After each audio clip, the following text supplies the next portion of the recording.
Scrambled to prevent an environmental mess on Santa Barbara's East Beach today. The terrible smell alerted people nearby that something was wrong.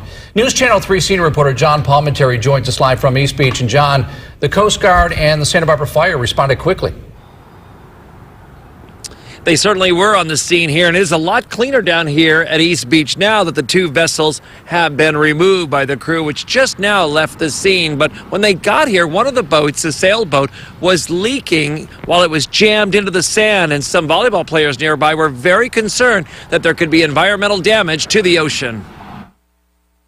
They told us to move back and to kind of get away from the spill area. A lunchtime volleyball player on Santa Barbara's East Beach caught a whiff of diesel fuel while a storm-damaged boat was being salvaged. He was worried about possible environmental damage. In my judgment, what the problem is they didn't take the proper procedure. They should have drained the tanks in the boat.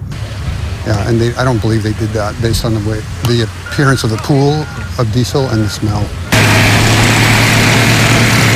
I asked the crew what they found and how they dealt with the hull and the fuel. It was so full of sand, when we started digging it out, you started smelling the remnants of the motor that's been buried, if you see the motor over there. And once you start doing that, the lines are all broke off. It was already in the water. You just had to get it out as quick as you possibly can. And the longer you let it sit on this beach, the worse off you're going to be. The Santa Barbara City Fire Department did not find a spill that needed to be cleaned up. The Coast Guard and Waterfront Department were also called to the scene. The city says the salvage crew was there to remove two vessels stuck on the sand since last Saturday. It also says the company has a clean record. This boat was so buried full of sand, we got it down and then we emptied out everything that needed to be emptied.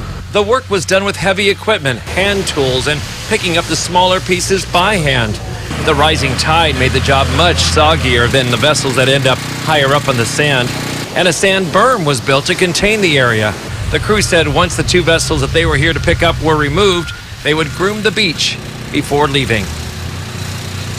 The removal of these boats is the responsibility of the boat owners. They get about a week to do it, but if they don't, the city comes in under a contract, crushes the vessels, removes them, and sends a bill back to the owner. Live at East Beach this evening, I'm John Palmentary, News Channel 3. All right, thank you, John. And problems